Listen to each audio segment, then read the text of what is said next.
जय शिवराय.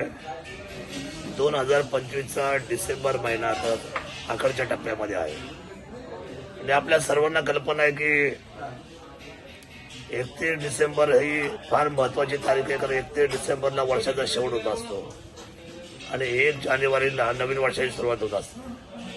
पण 31 डिसेंबरला दरवर्षी आपण पाहत असतो की कुठल्या ना कुठल्या प्रकारे कुठल्या ना कुठल्या बाबतीमध्ये आपण दुसऱ्या दिवशी 1 जानेवारीचा पेपर वाचतो त्यावेळेला अनेक दुर्घटना, अनेक पेपरला ज्या बातम्या येतात त्याच्यामध्ये आपलं मन अतिशय छिन्न विछिन्न होऊन जातं.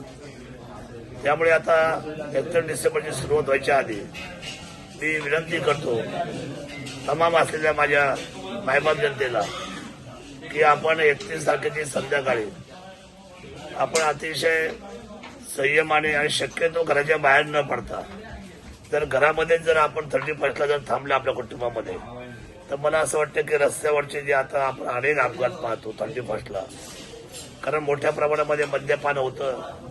असं नाही की मद्यपान त्याच दिवशी व्हायला पाहिजे. शेवटी खरं तर माणसाचं आयुष्य आहे ते लांब पल्ल्याचं आहे. मग अशा वेळेला एकाच दिवसासाठी कधी कधी हट्ट माणसं करतात आणि काही लोकांचा कंट्रोल राहत नाही, ताबा राहत नाही गाड्यांवर, विशेष म्हणजे वाहनांवर. मग अशा परिस्थितीमध्ये काही काही वेळेला त्या गोष्टीचा मोठा परिणाम सोसून घ्यावा लागतो या सगळ्या लोकांना.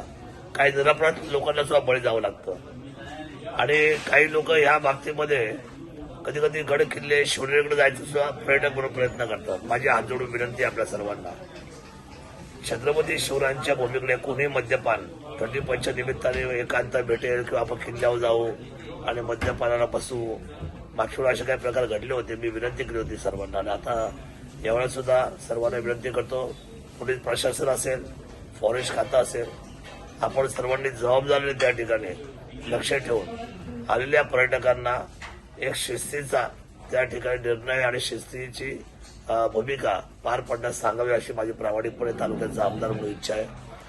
आणि 31 तारखेला शक्यतो आपण जितके बाहेर पडाल त्या बाहेर पडल्यानंतर आपल्याला खूप मोठी काळजी रस्त्यावर त्या ठिकाणी घेणं फार गरजेचं असतं. त्यामुळे आपण शक्यतो 31 तारखेला आपण घरीच थांबलं तर माझ्या दृष्टीने योग्य होईल. लांबचे प्रवास, बाहेरचे प्रवास त्याविषयी थांबवावेत आणि आपण कुटुंबामध्ये आनंद घ्यावा.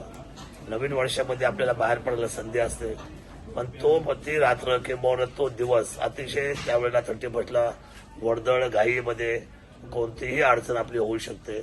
त्यामुळे मी पालक आमदार आहे, माझी जबाबदारी आहे. त्यामुळे मी आपल्या सर्व मायबाप जनतेला हात जोडून करण्याची विनंती करतो की आपण सर्वांनी स्वतःचं आयुष्य सुरक्षित करावं, आनंदाने आपलं आयुष्य घालवावं.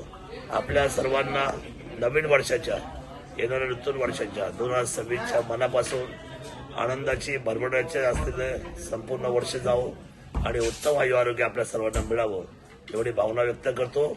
जय शिवराय.